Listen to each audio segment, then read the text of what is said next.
بسم الله الرحمن الرحيم. السلام عليكم ورحمة الله وبركاته.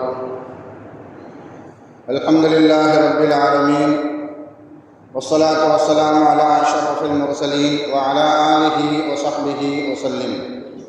إن الحمد لله نحمده ونستعينه ونستغفره ونؤمن به ونتوكل عليه، ونعوذ بالله من شرور أنفسنا ومن سيئات أعمالنا. من يهده الله فلا مضل له ومن يضلله فلا هادي له، وأشهد أن لا إله إلا الله وحده لا شريك له، وأشهد أن محمدا عبده ورسوله. أما بعد، فيا أيها الناس أوصيكم عباد الله وإياي أولا بتقوى الله. قال الله تعالى: يا أيها الذين آمنوا اتقوا الله حق تقاته ولا تموتن إلا وأنتم مسلمون. وقال تعالى أيضا: يا أيها الناس اتقوا ربكم الذي خلقكم من نفس واحدة وخلق منها زوجها وبث منهما رجالا كثيرا ونساء، واتقوا الله الذي تساءلون به والأرحام إن الله كان عليكم رقيبا. وقال تعالى أيضا: يا أيها الذين آمنوا اتقوا الله وقولوا قولا سديدا يصلح لكم أعمالكم ويغفر لكم ذنوبكم، ومن يطع الله ورسوله فقد فاز فوزا عظيما. صدق الله العلي العظيم. قال نبينا صلى الله عليه وسلم: فإن الأصدق الحديث كتاب الله، وخير الهدي هدي محمد صلى الله عليه وسلم، وشر الأمور محدثاتها، وكل محدثة بدعة، وكل بدعة ضلالة، وكل ضلالة في النار. வார்த்தைகளில் சிறந்தது அல்லாஹ்வுடைய வார்த்தை என்றும், வழிகாட்டுதலில் சிறந்தது நபிகள் நாயகம் ஸல்லல்லாஹு அலைஹி வஸல்லம் அவர்களுடைய வழிகாட்டுதல் என்றும், காரியங்களில் மிக மிக கெட்டது மார்க்கத்தில் புதுமையை உண்டாக்குவது, ஒவ்வொரு புதுமையான காரியம் வழிகேடுகள் அனைத்தும் உங்களை நரகில் கொண்டு போய் சேர்க்கும் என்று நமது நபி ஸல்லல்லாஹு அலைஹி வஸல்லம் அவர்கள் தங்களுடைய ஒவ்வொரு சொற்பொழிவிலும் இந்த மனித சமுதாயத்திற்கு ஞாபகப்படுத்தியதை இந்த நல்ல சந்தர்ப்பத்தில் இங்கு ஒன்று கூடி இருக்கின்ற உங்களுடைய சிந்தனையிலும் ஆரம்பமாக இந்த நபிமொழியை ஞாபகப்படுத்தி எனது உரையை ஆரம்பம் செய்கிறேன். அல்ஹம்துலில்லாஹ். கண்ணியமானவர்களே, அல்லாஹ் நல்லடியார்களே, அல்லாஹ் தஆலா தன்னுடைய ஏகத்துவ கலிமாவை எத்தி வைப்பதற்காக வேண்டி இந்த உலகத்தில் எண்ணற்ற நபிமார்களையும் ரசூல்மார்களையும் அனுப்பி வைத்தான். அவர்கள் அனைவர்களுமே அல்லாஹுடைய கட்டளையின்படி அவரவர்களுக்கு அனுப்பப்பட்ட சமுதாய மக்களிடத்தில் அல்லாஹுடைய ஏகத்துவ கலிமாவை எத்தி வைத்தார்கள். அத்தனை நபிமார்கள் மீதும் ரசூல்மார்கள் மீதும் இறுதியாக வந்த நமது நபி ஸல்லல்லாஹு அலைஹி வஸல்லம் அவர்களின் மீதும் அவர்களுக்கு இறங்கிய இறை செய்தியை கண்ணால் கண்டும் காதால் கேட்டும் அப்படியே ஈமான் கொண்ட உத்தம சத்திய சஹாபாக்கள் சஹாபி பெண்மணிகளின் மீதும் அவர்களுக்கு பின்வந்த தாபீன்கள் தபா தாபீன்கள் இமாம்கள் நல்லூர்களின் மீதும் குறிப்பாக இந்த ஜும்மாவில் அல்லாஹ்வை பற்றியும் அவனுடைய தூதர் முஹம்மது நபி ஸல்லல்லாஹு அலைஹி வஸல்லம் அவர்களை பற்றியும் தெரிந்து கொள்வதற்காக வேண்டி இங்கு ஒன்று கூடி இருக்கின்ற உங்கள் மீதும் என் மீதும் உங்களது குடும்பத்தாரின் மீதும் எனது குடும்பத்தாரின் மீதும் அல்லாஹுடைய சாந்தியும் சமாதானமும் பொருத்தமும் மன்னிப்பும் இன்றும் என்றென்றும் உண்டாவதாக என்று கூறி எனது உரையை ஆரம்பம் செய்கிறேன். அல்ஹம்துலில்லாஹ். கண்ணியமானவர்களே, அல்லாஹ் நல்லடியார்களே, ஒவ்வொரு வருடமும் அக்டோபர் 15ஆம் தேதி உலக கை கழுவும் நாள் என்பதாக நினைவு கூறப்படுகிறது. நமக்கு ஒரு சிந்தனை தோன்றும், கை கழுவுறதுக்கெல்லாம் ஒரு நாளா, அதை போய் ஞாபகம் வச்சுக்க வேண்டுமா, அதையெல்லாம் நினைவு கூற வேண்டுமா என்ற ஒரு எண்ணம் நமக்குள்ள ஒரு எண்ணம் தோன்றும்.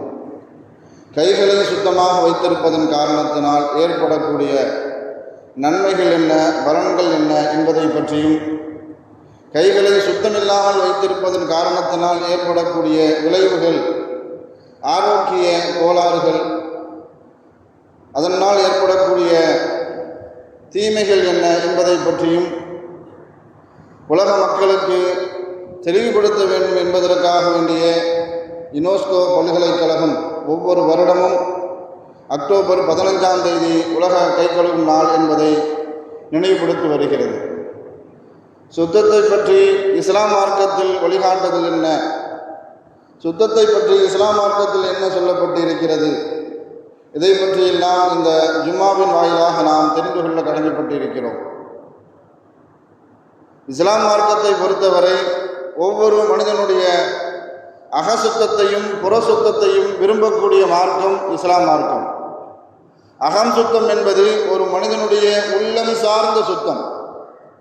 அவனுடைய உள்ளத்திலிருந்து உள்ளத்தை விட்டும், குஃப்ரை விட்டும், ஷிர்கை விட்டும், நயமஞ்சகத்தனத்தை விட்டும், பாவங்களை விட்டும், கெட்ட குணத்தை விட்டும் எந்த ஒரு மனிதனுடைய உள்ளம் சுத்தமாக இருக்குமோ அப்படிப்பட்ட மனிதனுடைய உள்ளத்தை மார்க்கம் விரும்புகிறது மாத்திரமல்ல, அல்லாஹ் விரும்புகிறான். அதே மாதிரி புற சுத்தம், ஒரு மனிதனுடைய வெளிரங்கமான சுத்தம், இந்த மனிதன் சாப்பிடக்கூடிய உணவு, அவன் அணியக்கூடிய ஆடைகள், அவனால் இருக்கக்கூடிய இடம், அவன் புழங்கக்கூடிய பாதைகள், வீதிகள், தெருக்கள், அவன் வணங்கக்கூடிய வணக்கஸ்தலங்கள், இவை அனைத்தையும் சுத்தமாக இருப்பது புற சுத்தம். இதையும் மார்க்கம் விரும்புகிறது, அல்லாஹ் விரும்புகிறான் என்பதாக சூரத்துல் பக்ராவின் மூலமாக அல்லாஹ் தஆலா நமக்கு எடுத்துரைப்பான். சூரத்துல் பக்ராவில் 222வது வசனத்தில் அல்லாஹ் தஆலா சொல்லி காட்டுவான், இன்னல்லாஹ யுஹிப்புத் தவ்வாபீன வ யுஹிப்புல் முத்ததஹிரீன். தௌபா செய்து தங்களுடைய உள்ளங்களை யார் அகசுத்தப்படுத்திக் கொள்வார்களோ அவர்களையும் அல்லாஹ் தஆலா விரும்புகிறான். அதே போன்று புறசுத்தப்படுத்திக் கொள்கிறார்களோ, வெளிரங்கமாக யார் சுத்தமாக இருக்கிறார்களோ அவர்களையும் அல்லாஹ் விரும்புகிறான் என்பதாக குர்ஆனின் மூலமாக அல்லாஹ் தஆலா பறைசாற்றுவான். நபி ஸல்லல்லாஹு அலைஹி வஸல்லம் அவர்கள் சொல்லும் பொழுது நாமெல்லாம் சிறிய வயதிலிருந்தே மக்தப் மதரசாக்களில் படித்த ஒரு ஹதீஸ், ஒரு நபிமொழி, அத்துஹூரு ஷத்ருல் ஈமான். ஈமானினுடைய பாதி, இறை நம்பிக்கையில் பாதி சுத்தமாக இருப்பது என்பதாக நாம் சிறு வயதில் இருந்தே மக்தபுல் மதரசாக்களில் நம்மளுடைய உஸ்தாதுமார்களின் மூலமாக அறியப்பட்ட ஒரு நபிமொழி. சுத்தம் இல்லாமல் வணக்கங்கள் எதுவுமே இல்லை. அதாவது சுத்தமாக இருந்தால் மாத்திரம்தான் வணக்கத்தில் நாம் நுழைய முடியும். சுத்தம்தான் வணக்கத்தினுடைய துவக்க புள்ளி என்பதை இந்த ஹதீஸ் நமக்கு தெளிவான முறையில் நமக்கு வெளிப்படுத்தும். சுத்தம் இருந்தால் மாத்திரமே தொழுகையில் நாம் நுழைய முடியும். சுத்தம் இருந்தால் மாத்திரமே ஹஜ்ஜுக்கு செய்ய முடியும், தவாஃப் செய்ய முடியும். சுத்தம் இருந்தால் மாத்திரமே குர்ஆனை ஓத முடியும், குர்ஆனை தொழ முடியும். சுத்தம் இருந்தால் மாத்திரமே நாம் நோன்பு நோக்க முடியும். அதாவது ஒவ்வொரு வணக்கத்திற்கும் ஒவ்வொரு திறவுகோல் இருக்கும் என்று சொன்னால், இது போன்ற வணக்கங்களுக்கு திறவுகோலை சுத்தம்தான் என்பதை மார்க்கம் நமக்கு தெளிவான முறையில் நமக்கு வழிகாட்டும். உலகத்தில் வாழக்கூடிய ஒவ்வொரு முஸ்லீம்களுக்கும் ஒரு ஏக்கம், ஒரு ஆசை இருக்கும். அல்லாஹுடைய திருப்தியை பெற்றுக்கொள்வது, அல்லாஹுடைய அருளை பெற்றுக்கொள்ள வேண்டும், அல்லாஹுடைய ரஹ்மத்தை பெற்றுக்கொள்ள வேண்டும். இதில் உலகத்தில் வாழக்கூடிய ஒவ்வொரு முஸ்லீம்களுடைய ஏக்கம், ஆசை, வாழ்நாள் கனவு எல்லாமே இப்படித்தான் இருக்கும். ஆனால் அவர்கள் செய்ய வேண்டிய ஒரே ஒரு விஷயம், தன்னை சார்ந்த, தன்னை சுத்தப்படுத்திக் கொள்வது, தன்னை சார்ந்தவர்களை சுத்தமாக இருக்க சொல்வது, தன் குடும்பத்தை, தன்னுடைய இருப்பிடத்தை, தான் புழங்கக்கூடிய தொழிலை, தன்னுடைய வியாபாரத்தை, இவை அனைத்தையும் ஒரு மனிதன் சுத்தமாக வைத்துக் கொண்டார் அவர்களுக்கு அல்லாஹுடைய அருளும் அல்லாஹுடைய பொருத்தமும் கிடைக்கும் என்பதாக ஸல்லல்லாஹு அலைஹி வஸல்லம் அவர்கள் எடுத்துரைப்பார்கள். யார் தன்னை சுத்தப்படுத்திக் கொள்ளவில்லையோ, யார் தன்னுடைய குடும்பத்தார்களை சுத்தப்படுத்திக் கொள்ளவில்லையோ, யார் தன்னுடைய இருப்பிடத்தை சுத்தப்படுத்திக் கொள்ளவில்லையோ, யார் தன்னுடைய தொழிலை சுத்தமாக வைத்துக் கொள்ளவில்லையோ அவர்களுக்கெல்லாம் ஸல்லல்லாஹு அலைஹி வஸல்லம் அவர்களுடைய பகிரங்கமான எச்சரிக்கை. ஏன்னு சொன்னால், யூதர்களுடைய பழக்கமே இப்போ அப்படியே நேர்கீழாக மாறி இருக்கு. ஆரம்ப காலகட்டத்தில் உலகத்திற்கே சுத்தத்தை கொண்டு பாடம் நடத்திய மார்க்கம் இஸ்லாம் மார்க்கம். யூதர்களுக்கும் சரி, அவர்கள் வாழக்கூடிய கலாச்சாரத்திற்கும் சரி, மிகப்பெரிய வழிகாட்டுதல்களாக இஸ்லாம் மார்க்கம் தான் இருந்திருக்கிறது. ஆனால் இப்போ தலைகீழாக நாம் மாறி போய் இருக்கிறோம். அவர்கள் எல்லாருமே சுத்தமாக இருக்கிறார்கள். ஆனால் ஆரம்ப காலகட்டத்தில் யூதர்களை பற்றி ஸல்லல்லாஹு அலைஹி வஸல்லம் அவர்கள் சொல்லி காட்டும் பொழுது, யூதர்களுடைய மனைவிமார்கள் சரியாக தலை சீவாததன் காரணத்தினால், அதே மாதிரி யூதர்களுடைய யூத பெண்களுடைய கிழமைமார்கள் தன்னுடைய முடியை சரியான முறையில் பராமரிப்பதன் காரணத்தினால் அவர்களுடைய பெண்கள் எல்லாம் விபச்சாரத்திற்கு சென்று விட்டார்கள் என்பதாக ஸல்லல்லாஹு அலைஹி வஸல்லம் அவர்கள் ஒரு அதிர்ச்சிகரமான ஒரு செய்தியை தெரிவிப்பார்கள். ஆனால் இதே மாதிரி நாம் சுத்தமில்லாமல் இருந்தோம் என்று சொன்னால் ஸல்லல்லாஹு அலைஹி வஸல்லம் அவர்களுடைய பகிரங்கமான எச்சரிக்கை, அருளை சுமந்து வரக்கூடிய மலக்குமார்கள் நாம் இருக்கிற திசை பக்கமே வரமாட்டார்கள், நாம் இருக்கிற பக்கத்திலே வரமாட்டார்கள் என்பதாக ஸல்லல்லாஹு அலைஹி வஸல்லம் அவர்கள் எச்சரிப்பார்கள். குர்ஆனில் முதல்ல இறக்கி வைக்கப்பட்ட அத்தியாயம் வசனம் இக்ரா பிஸ்மி ரப்பிக்கல் லதீ ஹலக். இந்த வசனத்தை தொடர்ந்து கிட்டத்தட்ட அல்லாஹ் தஆலா 4 வசனங்களை தொடர்ச்சியாக ஸல்லல்லாஹு அலைஹி வஸல்லம் அவர்களுக்கு இறக்கி வைக்கிறான். இந்த வசனம் இறக்கி வைக்கப்பட்ட பிறகு, இந்த அத்தியாயம் குர்ஆனை இந்த உலகத்திற்கு அல்லாஹ் தஆலா அறிமுகம் செய்யப்பட்ட பிறகு நபி ஸல்லல்லாஹு அலைஹி வஸல்லம் அவர்களுடைய நிலை எப்படி மாறியது என்பதாக நாம் பயான்களில், ஹதீஸ்களில், வரலாறுகளில் நாம் படித்திருப்போம். ஸல்லல்லாஹு அலைஹி வஸல்லம் அவர்கள் ஜிப்ரீல் அலைஹிஸ்ஸலாம் அவர்களை முழு உருவத்தில் பார்த்ததன் காரணத்தினால பயந்து போய் தன்னுடைய மனைவி கதீஜா ரலியல்லாஹு அவர்கள்ட்ட போய் சொல்றாங்க, நான் இப்படி ஒரு உருவத்தை பார்த்தேன், எனக்கு பயமா இருக்கிறது என்பதாக குளிர் காய்ச்சலே அவர்களுக்கு வந்துவிட்டது ஸல்லல்லாஹு அலைஹி வஸல்லம் அவர்களுக்கு. அதன் பிறகு கதீஜா ரலியல்லாஹு தஆலா அவர்கள் ஸல்லல்லாஹு அலைஹி வஸல்லம் அவர்களை ஆசுவாசப்படுத்தி ஆறுதல் படுத்தி போர்வையை போத்தி விடுறாங்க. சில காலகட்டம் வகி இறங்கல. அதன் பிறகு 74வது அத்தியாயத்தினுடைய ஆரம்ப 4 வசனங்களை அல்லாஹ் தஆலா இறக்கி வைக்கிறான். யா அய்யுஹல் முத்தஸிர், போர்வை போத்தி இருப்பவரே, கும் ஃபஅந்திர், நீங்க முதல்ல எழுந்திருங்க, மக்களுக்கு போய் அச்சமூட்டி எச்சரிக்கை செய்யுங்க. ஒரப்பக ஃபகப்பிர், அல்லாஹ்வை துதித்து கொண்டிருங்கள், அல்லாஹ்வின் மீது தக்பீர் சொல்லுங்கள்.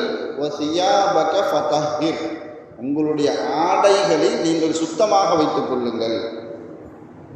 ஸல்லல்லாஹு அலைஹி வஸல்லம் அவர்களுக்கு முதலாக வஹி இறக்கப்பட்ட பிறகு சில நாளுக்கு பிறகு ஸல்லல்லாஹு அலைஹி வஸல்லம் அவர்களுக்கு குர்ஆனுடைய வசனங்களை அல்லாஹ் தஆலா இறக்கி வைக்கும் பொழுது அல்லாஹ் தஆலா சொன்ன காரணமே சுத்தத்தை பற்றி ஸல்லல்லாஹு அலைஹி வஸல்லம் அவர்களுக்கு வலியுறுத்துகிறான். குர்ஆனின் மூலமாக அல்லாஹ் தஆலா சுத்தத்தை பற்றி இந்த அளவுக்கு எடுத்துரைத்து பேசுகிறான் என்றால், இந்த சுத்தமான விஷயத்தில் மார்க்கத்தில் சுத்தத்தை பற்றி எந்த அளவுக்கு வலியுறுத்தப்பட்டு இருக்கிறது என்பதை நாம் சிந்தித்து பார்க்கணும்.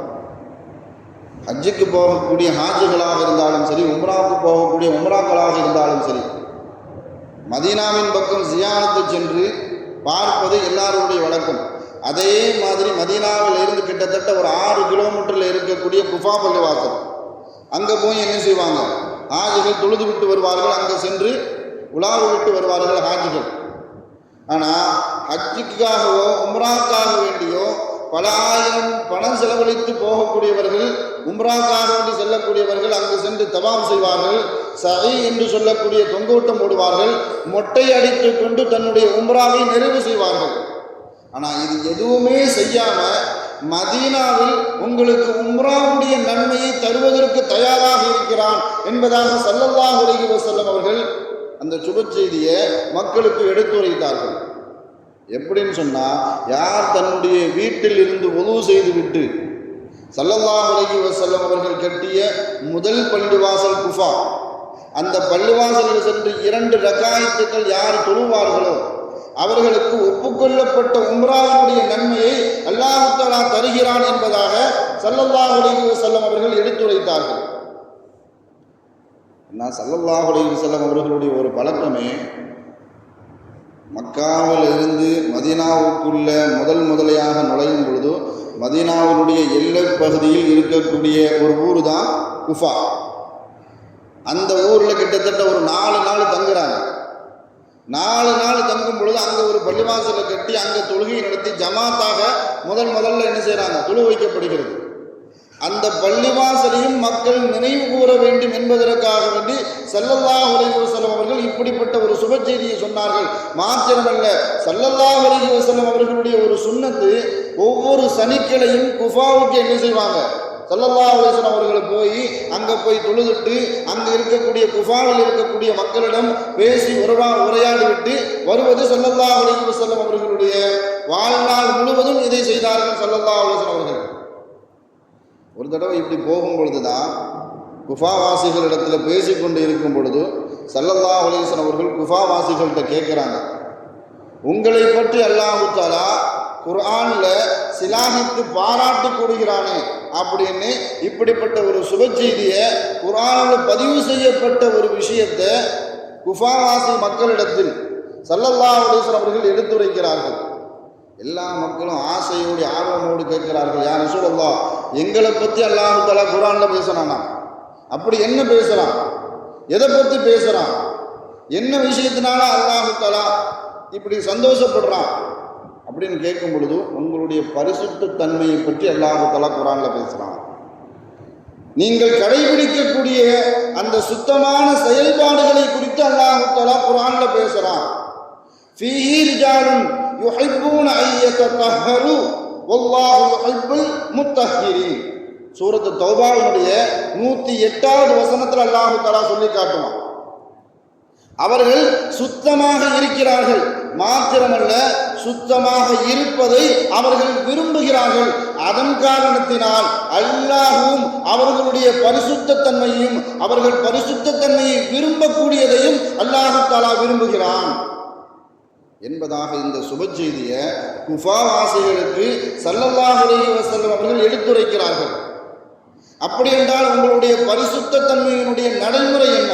கியாமத் வரைக்கும் வரக்கூடிய மக்களுக்கு நான் இதை பற்றி சொல்ல வேண்டும் என்பதற்காக வேண்டி ஸல்லல்லாஹு அலைஹி வஸல்லம் அவர்கள் குஃபாவாசிகளிடத்தில் கேட்கிறாங்க, நீங்க கடைபிடிக்கக்கூடிய அந்த பரிசுத்த தன்மையினுடைய நடைமுறையை பற்றி எனக்கு சொல்லுங்க அப்படின்னு சொல்லும் பொழுது குஃபாவாசிகள் ஸல்லல்லாஹு அலைஹி வஸல்லம் அவர்களிடத்தில் சொல்றாங்க, யா ரசூலல்லாஹ், ஒது முறிந்து விட்டால் நாங்கள் உடனே ஒது செஞ்சிருவோம். ஒது முடிஞ்சிட்டா நாங்கள் உடனே ஒது செஞ்சிருவோம். இந்த செயல்பாடு தான் ஒருவருக்கு சொர்க்கத்தை சொந்தமாக்கி கொடுத்தது. ஸல்லல்லாஹு அலைஹி வஸல்லம் அவர்கள் மிஅராஜுக்கு போன சமயத்தில் தனக்கு முன்னாடி ஒருவருடைய கால் தடம் பதிந்து இருப்பதை, எனக்கு முன்னாடி யாரோ போயிருக்கிறாங்க, யார் என்பதாக மலக்குமார்களிடத்தில் விசாரிக்கும் பொழுது அவர் யாருமல்ல, உங்களுடைய தோழர் பிலால் ரலியல்லாஹு அன்ஹு. பிலால்கிட்ட வந்து கேட்கிறாங்க, நீங்கள் செய்யக்கூடிய பிரத்யோகமான அமல் என்ன? எனக்கு முன்னாடி உங்களுடைய கால் தடம் சொர்க்கத்தில் பதிவு செய்யப்பட்டிருக்கிறது, காலடி சத்தம் எனக்கு கேட்கிறது, நீங்கள் செய்யக்கூடிய பிரத்யோகமான அமல், சிறப்பான அமல் என்ன என்று கேட்டபொழுது பிலால் ரலியல்லாஹு சொன்ன வார்த்தை, யா ரசூலல்லாஹ், நான் ஒது முறிஞ்சா உடனே ஒது செஞ்சிருவேன், உடனே தஹிய்யத்துல் உது 2 ரக்காத் தொழுதுருவேன். இதன் காரணத்தினால் ஸல்லல்லாஹு அலைஹி வஸல்லம் அவர்களுக்கு முன்பாகவே சொர்க்கத்தில் அல்லாஹ் தஆலா பிலால் ரலியல்லாஹு அவர்களுடைய காலடி சத்தத்தை கேட்க வைத்தான், பதிய வைத்தான். இதைத்தான் குஃபாவாசிகள் சொல்லி காட்டினார்கள், ஒது முறிந்து விட்டால் நாங்கள் உடனே ஒது செஞ்சிருவோம். அதே மாதிரி குளிப்பு கடமையாகிவிட்டால் உடனே நாங்கள் குளிச்சிருவோம். நம் சமூக மக்கள் இந்த 2 விஷயத்திலையும் எந்த அளவுக்கு பொடுபோக்காக கவனக்குறைவாக இருக்கிறோம் என்பதை சிந்தித்து பாருங்கள். ஒதுவுடைய விஷயத்திலும் சரி, குளிப்பான கடமையினுடைய விஷயத்திலும் சரி, எந்த அளவுக்கு இந்த மாதிரி மழை காலமோ குளிர்காலமோ இருந்தால் தூக்கத்தில் இந்திரியம் வெளியாகுது, அல்லது மனைவி கூட நாம் வீடு கூட்டி விட்டோம், அதன் மூலமாக இந்திரியம் வெளியாக்கப்படுகிறது. எத்தனை பேர் நம்ம சமூகத்தில் உடனே இங்கே நம்மளுடைய மர்மஸ்தானத்தை கழுவிட்டு ஒது செய்துட்டு குளிக்க கூட விஷயம் இல்லை, ஒது செய்துவிட்டு எத்தனை பேர் தூங்குறோம்? நாம் தூக்கத்தில் இந்திரியம் வெளியானாலும் சரி, மனைவி கூட வீடு கூடினாலும் சரி, காலை விடுகின்ற வரைக்கும் காத்திருந்து அப்போவாது குளிக்கிறோமான்னு சொன்னால் இல்லை. நம்ம வீட்டுக்கு தேவையான பொருட்களை பஜாரில் போய் வாங்க போகிறோம், அதனுடைய பாதிப்பு எந்த அளவுக்கு ஒரு பெரிய பாவம், அல்லாஹ்வுடைய கோபம், மலக்குமார்களுடைய சாபம் கிடைக்கும் என்பதை மார்க்க அறிவு எதுவுமே இல்லாமல் குளிப்பு கடமையாகவே மார்க்கெட்டுக்கு போகிறோம், பிள்ளைங்களை ஸ்கூலுக்கு அழைத்து விட்டு போகிறோம். இன்னும் சொல்ல போனால் சூரியன் உதயமாகிறது மாத்திரமல்ல, சூரியனுடைய வெப்பம் வருகின்ற வரைக்கும் ஸல்லல்லாஹு அலைஹி வஸல்லம் அவர்களுடைய எச்சரிக்கை, நீங்கள் குளிப்பு கடமையாகிவிட்டால் குளிக்காம வீட்டை விட்டு வெளியே போகாதீங்க, குளிக்காம வீட்டை விட்டு வெளியே போகாதீங்க. அதே மாதிரி சூரியன் உதயமாகுவதற்கு முன்பாக நீங்கள் உங்களுடைய கடமையான குளிப்பை நிறைவேற்றி விடுங்கள். நான் இந்த விஷயத்தில் குஃபாவாசிகள் என்ன செஞ்சிருக்கிறாங்க, சிறப்பான ஒரு பரிசுத்தமான வாழ்க்கையை மக்களுக்கு கற்றுக் கொடுத்தது மாத்திரமல்ல, அப்படி இருப்பதை விரும்பியதன் காரணத்தினால் அல்லாஹ்வும் அவர்களை விரும்பியிருக்கிறான். அதான் ஒரு விஷயம். ஸல்லல்லாஹு அலைஹி வஸல்லம் அவர்கள்ட்ட மறுபடியும் சொல்றாங்க, யா ரசூலல்லாஹ், நாங்கள் சிறுநீர் கழித்தாலோ மலஞ்சலம் கழித்தாலோ, அன்றைய காலகட்டத்தில் அரபு தேசத்தில் தண்ணீர் பஞ்சம் என்பது நமக்கெல்லாம் தெரியும். சிறுநீர் கழித்து விட்டாலோ அல்லது மலஞ்சலம் கழித்து விட்டாலோ மண்கட்டியை கொண்டு அல்லது தண்ணீரை கொண்டு ஏதாவது ஒரு வஸ்துவை கொண்டு சுத்தம் செய்தால் போதும். ஆனால் நாங்கள் மண்கட்டியை கொண்டு சுத்தம் செய்துவிட்டு மறுபடியும் நாங்கள் தண்ணீரை கொண்டு சுத்தம் செய்வோம். இந்த விஷயத்தை சொன்னோன்னு ஸல்லல்லாஹு அலைஹி வஸல்லம் அவர்களுக்கு மிகப்பெரிய ஒரு சந்தோஷம். ஏன்னா அந்த காலகட்டத்தில், அதாவது நம் பகுதியிலெல்லாம் தண்ணீர் அல்லாஹ் தஆலா என்ன செஞ்சிருக்கிறான், சிறப்பான முறையில் செழிப்பாக தந்திருக்கிறான்.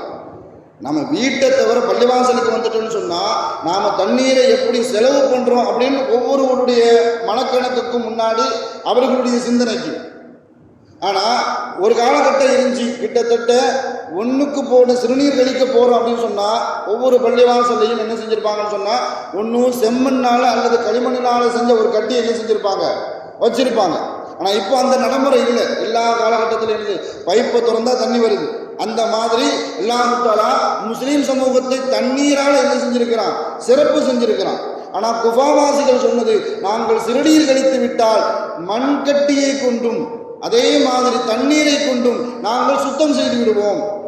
இதன் காரணத்தினால தான் அல்லாஹ் தஆலா உங்களுடைய பெயரை சொல்லலை, ஃபீஹி ரிஜாலுன், அந்த மக்கள் அல்லாஹ் தஆலா என்ன செய்யறான், விரும்புகிறான்.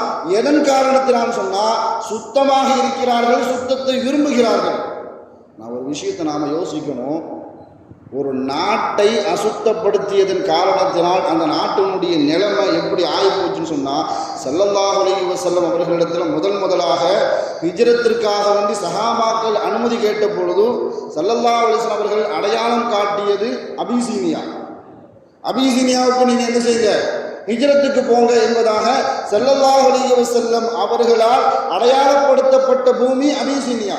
அபிசீனியான்னு சொன்னால் அந்த காலகட்டத்தில் எத்தியோப்பியா, இப்போ பெயர் சொல்லப்பட்டது எத்தியோப்பியா, சோமாலியா, அதை சுற்றி இருக்கக்கூடிய நாடுகள் எல்லாம் சேர்ந்து அபிசீனியா. ஆனால் இன்றைய காலகட்டத்தில் உலக அரசியலின் காரணத்தினால வல்லரசு பார்வை சோமாலியா மீது பட்டதன் காரணத்தினால் இந்த சோமாலியா நாடு இப்பொழுது எந்த அளவுக்கு ஆளாக்கப்பட்டிருக்கிறது, மிகப்பெரிய வறுமையும் பஞ்சமும் உள்ள ஒரு நாடாக ஆளாக்கப்பட்டிருப்பதற்குரிய மிகப்பெரிய ஒரு காரணம் ஸல்லல்லாஹு அலைஹி வஸல்லம் அவர்கள் அந்த அபிசீனியாவை அடையாளப்படுத்தும் பொழுது அது இயற்கை வளங்களால் மிகப்பெரிய சொர்க்க பூமியாக அடையாளப்படுத்தப்பட்டது. அந்த நாட்டு மன்னரையும் ஸல்லல்லாஹு அலைஹி வஸல்லம் அவர்கள் ஒரு சிறந்த மன்னர், ஒரு நியாயமான ஆள், நீதிமான் என்பதாக ஸல்லல்லாஹு அலைஹி வஸல்லம் அவர்கள் அடையாளப்படுத்தினார்கள். நான் உலக அரசியல் ஒரு நாட்டை எந்த அளவுக்கு பாதிக்கப்பட்டு இருக்கிறது சொன்னால், தங்களுடைய நாட்டுகளுடைய கழிவுகள் எல்லாம் சோமாலியா மீது கொட்டது மாத்திரமல்ல, அது எதிர்த்து கேட்டவர்களை கடல் கொள்ளையர்கள் என்பதாக இன்று வரைக்கும் உலக மன்றத்திற்கு அடையாளப்படுத்தி விட்டார்கள். ஏன்பா என் நாட்டை இந்த அளவுக்கு சீரழிக்கிற என்பதாக கேட்க சென்றவர்களை உலக மன்றத்திற்கு அந்த உலக அரசியல் எப்படி மாற்றிவிட்டார்கள் சொன்னால், இவர்கள் எல்லாம் கடல் கொள்ளையர்கள் என்பதாக சோமாலியா மக்களை கடல் கொள்ளையராக மாற்றப்பட்டு விட்டார்கள். நான் ஒரு விஷயத்தை சிந்திச்சு பார்க்கணும். எப்படி அல்லாஹ்வுக்கு சுத்தமாக இருந்தால் பிடிக்குமோ, அல்லாஹ் சுத்தமாக இருப்பவர்களை எப்படி விரும்புவானோ, அதே மாதிரி அசுத்தமாக இருப்பவர்களையும் அசுத்தத்தையும் எந்த காலகட்டத்திலும் அல்லாஹ் தஆலா விரும்ப மாட்டான். ஆயிஷா நாயகி ரலியல்லாஹு தஆலா அன்ஹா ஒரு செய்தியை அறிவித்து தருவார்கள். ஸல்லல்லாஹு அலைஹி வஸல்லம் அவர்கள் ஒவ்வொரு தொழுகைக்கு பிறகும் ஒரு துஆ செய்வார்கள். அல்லாஹும்ம ரப்ப ஜிப்ரீல் வ மீகாயில் வ இஸ்ராஃபீல் அஇதினி மின் அதாபில் கப்ர் வ ஹர்ரின் நார். ஸல்லல்லாஹு அலைஹி வஸல்லம் அவர்கள் ஒவ்வொரு தொழுகைக்கு பிறகும் இந்த துஆவை செய்வார்கள். இறைவா, ஜிப்ரீலின் ரப்பே, மீகாயிலின் ரப்பே, இஸ்ராஃபீல் அலைஹிஸ்ஸலாம் அவர்களின் ரப்பே, நான் உன்னிடத்தில் பாதுகாப்பு தேடுகிறேன். கபருடைய வேதனையிலிருந்து நான் உன்னிடத்தில் பாதுகாப்பு தேடுகிறேன். அஇதினி மின் அதாபில் கப்ர் வ ஹர்ரின் நார், நரகத்தினுடைய நெருப்பின் வெப்பத்தில் இருந்து நான் உன்னிடத்தில் பாதுகாப்பு தேடுகிறேன். இந்த துஆவை ஸல்லல்லாஹு அலைஹி வஸல்லம் அவர்கள் குறிப்பாக கேட்பதற்குண்டான காரணமே ஒரு வரலாற்று பின்னணி. அன்னை ஆயிஷா ரலியல்லாஹு தஆலா அன்ஹா அவர்களிடத்தில் ஒரு யூத பெண்மணி வராங்க. ஒரு யூத பெண்மணி வந்து அன்னை ஆயிஷா ரலியல்லாஹு அவர்கள்ட்ட ஒரு சட்டம் கேட்குறாங்க. சிறுநீர் கழித்து விட்டு சுத்தம் செய்வதில் கவனக்குறைவாக இருந்தால் அவர்களுக்கெல்லாம் கபர் வேதனை உண்டாமே அப்படின்னு கேட்குறாங்க. ஆனால் அது வரைக்கும் இந்த நபிமொழியை பற்றி இந்த ஹதீஸை பற்றி அன்னை ஆயிஷா ரலியல்லாஹு அவர்களுக்கு தெரியாததன் காரணத்தினால அப்படிலாம் ஒன்றும் இல்லையே அப்படின்னு என்ன செய்கிறாங்க, தங்களுக்கு தெரியாது, அதனால் அந்த ஹதீஸ் இல்லை அப்படின்னு அந்த யூத பெண்மணியிடம் அன்னை ஆயிஷா ரலியல்லாஹு வாதிடுறாங்க. அப்படிலாம் ஒரு ஹதீஸ் இல்லை. ரெண்டு பேருக்கு மத்தியில் வாதம் முட்டும் பொழுது ஸல்லல்லாஹு அலைஹி வஸல்லம் அவர்கள் என்ன செய்கிறாங்க, உள்ளே வராங்க. என்ன ரெண்டு பேரும் சவுண்டு ரொம்ப ஜாஸ்தியாக இருக்குது, ரொம்ப அதிகமாக இருக்குது, என்ன விஷயம் அப்படின்னு கேட்கும் பொழுது அன்னை ஆயிஷா ரலியல்லாஹு நடந்த விஷயத்தை சொல்கிறாங்க. யா ரசூலல்லாஹ், ஒரு மனிதர் சிறுநீர் கழித்து விட்டு அது சுத்தம் செய்யக்கூடிய விஷயத்தில் கவனக்குறைவாக இருந்தால் அவர்களுக்கு கபர் வேதனை உண்டு என்று இந்த பெண்மணி சொல்கிறாங்க. ஏன்னா அந்த பெண்மணி சொல்லும் பொழுதும் எங்களுடைய மார்க்கத்தில் தௌராத்தில் ஒரு மனிதனுடைய ஆடையில் அசுத்தம் பட்டு விட்டால் அசுத்தம் பட்ட இடத்துல நாங்கள் என்ன செய்யணும், கழுவுறது இல்லை, வெட்டி எடுக்கிறது, வெட்டி எடுக்க வேண்டும் என்று தௌராத்தில் எங்களுடைய சட்டம். எல்லாம் நமக்கு செஞ்ச மிகப்பெரிய ஒரு உதவி. நாம் தொழுகுக்காக வேண்டி வரும் பொழுது நம்ம வீட்டில் உள்ள குழந்தைகளை தூக்குவோம். அந்த நேரத்தில் அந்த குழந்தை சிறுநீர் கழித்து விட்டாலோ அல்லது மலம் கழித்து விட்டாலோ நமக்கு எவ்வளோ பெரிய தொந்தரவாக அமையும். நான் தௌராத் வேதத்தில் இருந்த சட்டம் நம் சமூகத்துக்கு இருந்தால் எல்லாருமே ஒட்டுப்போட்ட துணியோடு தான் என்ன செய்ய வேண்டியிருக்கும், அலையக்கூடிய சூழல் இருந்திருக்கும். அல்லாஹ் பாதுகாத்தான். நமக்கு செஞ்ச அல்லாஹ்வுடைய அருள். அந்த அசுத்தத்தை என்ன செய்ய வேண்டும், அந்த வாடை போகிற வரைக்கும் கழுவுனா போதும். அப்படி இல்லைன்னா அது கரை போகிற வரைக்கும் கழுவுனா போதும். அப்படிங்கிற ஒரு அருளை அல்லாஹ் என்ன செஞ்சுட்டான், ஒரு அனுமதியை நம் சமூகத்திற்கு அல்லாஹ் தஆலா தந்துட்டான். ஆனால் அந்த பெண்மணி சொல்கிறாங்க, தௌராத்து வேதத்தில் இப்படி ஒரு சட்டம் இருக்குது, அதே மாதிரி தௌராத்து வேதத்திலும் இது இருக்குது அப்படிங்கிற மாதிரி அந்த பெண்மணி அன்னை ஆயிஷா ரலியல்லாஹு தஆலா அவர்கள்ட்ட சொல்லும் பொழுது ஸல்லல்லாஹு அலைஹி வஸல்லம் அவர்களிடத்தில் அன்னை ஆயிஷா சந்தேகம் கேட்கும் பொழுது ஸல்லல்லாஹு அலைஹி வஸல்லம் அவர்கள் சொன்ன வார்த்தை சதகத். அந்த பெண்மணி என்ன செய்கிறாங்க, உண்மையை தான் சொன்னாங்க. நம்ம ஹதீஸில் படிச்சிருப்போம் ஒரு வரலாறு. ஸல்லல்லாஹு அலைஹி வஸல்லம் அவர்கள் நடந்து போகும்பொழுது ரெண்டு கபரை என்ன செய்வாங்க, கடந்து போவாங்க. கடந்து போகிற நேரத்தில் சஹாபாக்களுக்கு அறிவித்து கொடுப்பார்கள், இந்த இரண்டு கபர்களிலும் வேதனை செய்யப்படுகிறது. இந்த ரெண்டு கபருலையும் அது கபருள் வாசிகளை அல்லாஹ் என்ன செய்கிறான், வேதனை செய்கிறான் என்பதாக ஸல்லல்லாஹு அலைஹி வஸல்லம் அவர்கள் சொல்லி காட்டினார்கள்.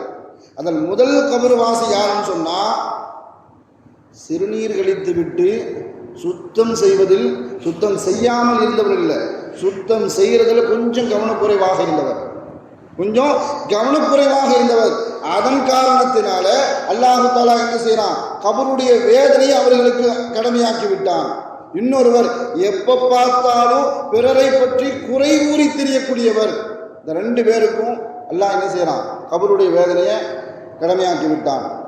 இந்த ரெண்டு விஷயத்திலையும், சிறுநீர் கழித்து விட்டு சுத்தம் செய்யக்கூடிய விஷயத்திலையும் சரி, பிறருடைய குறையை பற்றி மற்றவர்களுக்கு சொல்லக்கூடிய விஷயத்திலையும் நாம் எந்த அளவுக்கு பொடுபோக்காக கவனக்குறைவாக இருக்கிறோம் என்பதை நாம் சிந்திச்சு பார்க்கணும். ஏன்னா மறுமையினுடைய ஆரம்ப வாசலே கபரு தான். கபருல ஒரு ஆள் வெற்றி பெற்று விட்டார் அப்படின்னு சொன்னால் மறுமையில் அவர் சந்தோஷமாக இருக்கலாம். நான் கபருலேயே இந்த அளவுக்கு வேதனை செய்யப்படுது அப்படின்னு சொன்னால் மறுமையில் அவர்களுடைய நிலைமை எந்த அளவுக்கு மோசமாக இருக்கும் என்பதை நாம் சிந்திச்சு பார்க்கணும். அதனால தான் ஸல்லல்லாஹு அலைஹி வஸல்லம் அவர்கள் சொல்லி காட்டினார்கள், ஒரு மனிதர் கடமையான குளிப்பை குளிக்கும் பொழுது ஒரு முடி அளவுக்கு, ஒரு ரோமத்தின் அளவுக்கு அவர் என்ன செஞ்சிட்டாரு, கடமையான குளிப்பு குளிக்கும் பொழுது ஒரு ரோமத்தின் அளவுக்கு அவர் தண்ணீர் படாமல் அவர் உடலில் என்ன செஞ்சிருச்சு, போயிடுச்சு. இதன் காரணத்தினால் அந்த மனிதருக்கு இன்னமாக அல்லாஹ் தஆலா நரகத்தில் வேதனை செய்வான் அப்படின்னு சொன்னாங்க. ஒரு முடி அளவுக்கு அல்லாஹ் பாதுகாக்கணும். ஸல்லல்லாஹு அலைஹி வஸல்லம் அவர்கள் ஒரு போரை முடிச்சுட்டு என்ன செஞ்சுருக்கிறாங்க, வந்திருக்கக்கூடிய சமயத்தில் இரவு நேரத்தில் சஹாபாக்கள் ஸல்லல்லாஹு அலைஹி வஸல்லம் அவர்களுடைய பழக்கம் பிரயாணம் செய்கிற பழக்கம் இல்லை. இரவு நேரத்தில் படுக்கிறாங்க. சஹாபாக்களுக்கு ஒரு காயம் ஏற்பட்ட ஒரு சஹாபிக்கு அன்னைக்கு இரவு குளிப்பு கடமை ஆயிடுச்சு. தூக்கத்தில் இந்திரியம் வெளியாகி குளிப்பு கடமை ஆயிடுச்சு அப்படின்னு சொன்னால் சுத்தமானதுக்கு அப்புறம் தான் அடுத்தடுத்த வணக்கங்களில் என்ன செய்ய முடியும், ஈடுபட முடியும். பக்கத்தில் இருந்த சஹாபாக்கள்கிட்ட போய் அந்த சஹாபி கேட்குறாங்க, எனக்கு குளிப்பு கடமை ஆயிடுச்சு, என் உடலில் காயம் இருக்குது, என் தலையில் காயம் இருக்குது, நான் இப்போ என்ன செய்யணும், தயமம் செய்யலாமா அப்படின்னு கேட்குறாங்க. ஏன்னா அப்போ தயமம் கடமையாக்கப்பட்ட அந்த தருணம், அந்த நேரத்தில் அவருக்கு குளிப்பு கடமை ஆயிடுச்சு. பக்கத்தில் இருந்த சஹாபாக்கள்லாம் என்ன செய்கிறாங்கன்னு சொன்னால், தங்களுக்கு தெரிந்த மாதிரி எங்களுக்கு தெரிந்த வரைக்கும் தயமம் என்பது ஒதுவுக்கு மட்டும்தான், குளிப்புக்கு என்னதில்லை, தயமம் இல்லை என்பதாக தங்களுக்கு தெரிந்த மாதிரி என்ன செஞ்சுட்டாங்க, மார்க்க பத்துவா மார்க்க சட்டத்தை சொல்லிட்டாங்க. இதன் காரணத்தினால எவ்வளவு பெரிய விளைவு ஏற்பட்டது அப்படின்னு சொன்னால், அந்த சஹாபி இந்த சஹாபாக்களுடைய சொல்ல கேட்டு என்ன செஞ்சுட்டாங்க, தலையில் தண்ணியை ஊற்றிட்டாங்க, நோய் அதிகமாகி ஜன்னி வந்து மூத்தா போயிட்டாங்க. இந்த செய்தியை கேள்விப்பட்டு ஸல்லல்லாஹு அலைஹி வஸல்லம் அவர்கள் அந்த மார்க்க ஃபத்வா சொன்ன, மார்க்க சட்டத்தை சொன்ன அந்த சஹாபாக்களை திட்டினார்கள் என்பது வேறு. நாம் இங்கே கவனிக்க வேண்டிய ஒரு விஷயம் என்னன்னு சொன்னால், அந்த சஹாபியை பொறுத்த வரைக்கும் நமக்கு வழி பெரியதா அல்லது நாமோ அசுத்தத்தில் இருந்து சுத்தமாகுவது பெரியதா, அதைத்தான் பார்த்தாங்க அந்த சஹாபி. நாம் எப்படியாவது என்ன செஞ்சிடணும், இந்த அசுத்தத்திலிருந்து நம்மை சுத்தப்படுத்திவிட்டு அடுத்தடுத்த வணக்கங்களில் நாம் ஈடுபட வேண்டும் என்ற ஒரு நோக்கத்திற்காக வேண்டி மார்க்க சட்டத்தை கேட்டார்கள். இப்போ நம்ம சமூகத்தில் நிறைய குழந்தைகளுடைய இமாமே கூகுள் தான். நிறைய குழந்தைகளுக்கு பேர் வைக்கிறது யாருன்னு சொன்னால் கூகுள் இமாம் தான் என்ன செய்கிறாங்க, பேர் வைக்கிறாங்க. அந்த பள்ளிவாசலில் அந்த தங்களுக்கு தெரிஞ்ச ஆலிம்களிடத்தில் யாரும் போய் பேர் கேட்கறது இல்லை. ஏன்னா அந்த ஆலிம்கிட்ட போய் கேட்டால் நீங்கள் அல்லாஹுடைய பேரை வைங்க, சஹாபாக்களுடைய பேரை வைங்க, நபிமார்களுடைய பேரை வைங்க, சாலிஹீன்களுடைய பேரை வைங்க அப்படின்னு சொல்லிடுவாங்க.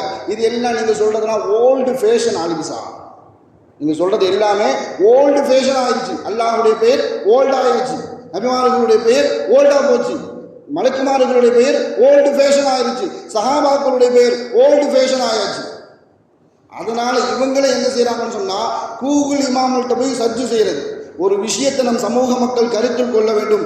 கூகுள் என்ற அந்த இணையதளத்தை இயக்குவர்களே வேறவர்கள், முஸ்லிம்கள் அல்ல, முஸ்லிம்கள் மார்க்க அறிஞர்கள் அல்ல, ஷியாக்கள், காதியானிகள், யூதர்கள் தான் என்ன செய்யறாங்க. அதில் நீங்கள் பார்க்குறோம், ஆலிமிசா ஹசரத்து, அதில் அரபி வார்த்தை தானே வருது, அரபி வார்த்தை தான் வரும். நம்மை விடவும் அரபி துறையில் புலமை படைத்தவர்கள் யூதர்கள், அதில் எந்த விதமான மாற்று கருத்தும் இல்லை. நாம் குரானை பற்றி ஆராய்ச்சி செய்வதை விடவும் அல்லாஹ் யாருக்கு நசீபாக்குறானோ அந்த யூதர்கள் முஸ்லீம் ஆகிறாங்க, குரானை ஆராய்ச்சி செஞ்சு.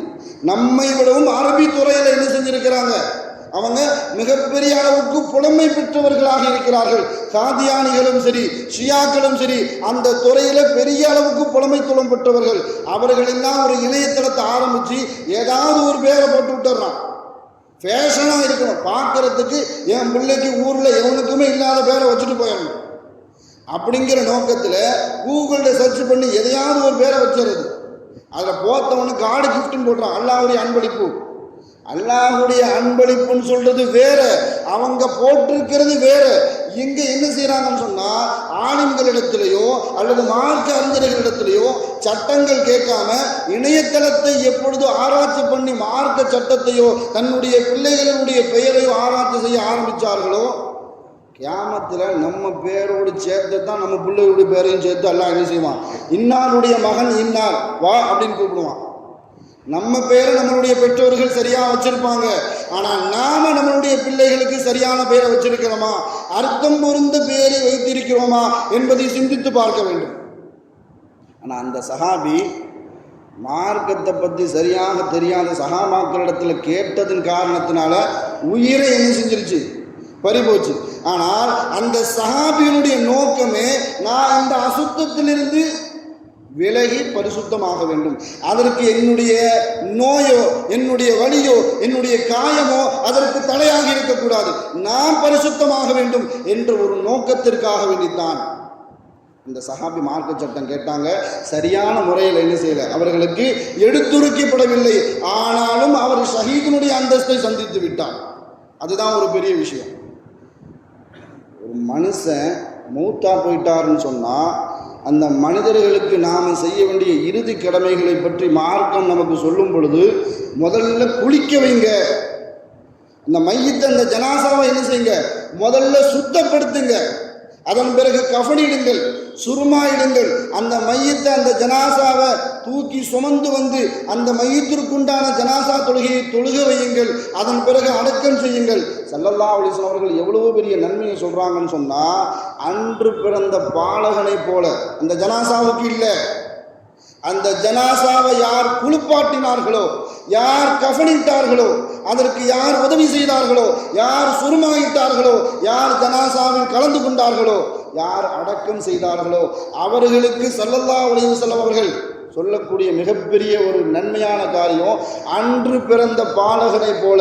இந்த விஷயம் நாம் கேள்விப்பட்டிருப்போம். ஹஜ்ஜி செய்தால் மாத்திரம்தான் அனைத்து பாவங்களும் மன்னிக்கப்பட்டு அன்று பிறந்த பாலகனை போல அவர் ஊர் திரும்புகிறார் என்பதாக நமக்கு கிடைக்கக்கூடிய மிகப்பெரிய பாக்கியம். ஹஜ்ஜி செய்ய வசதி இல்லாதவர்களுக்கு கிடைக்கக்கூடிய மிகப்பெரிய ஒரு வாய்ப்பு.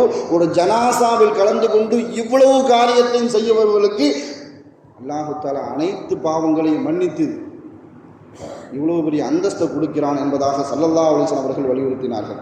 ஆயிஷா ரலியல்லாஹு அவர்களிடத்தில் கேட்கப்பட்ட ஒரு கேள்வி, ஸல்லல்லாஹு அலைஹி வஸல்லம் அவர்கள் வீட்டுக்கு வந்துட்டாங்கன்னு சொன்னால் முதல்ல என்ன செய்வாங்க அப்படின்னு கேட்கும் பொழுது, வீட்டுக்கு வந்த உடனே அவர்கள் பல் தேய்ப்பார்கள் அப்படின்னு சொன்னாங்க. பல் தேய்க்கிறது ஸல்லல்லாஹு அலைஹி வஸல்லம் அவர்களுடைய சுன்னத்.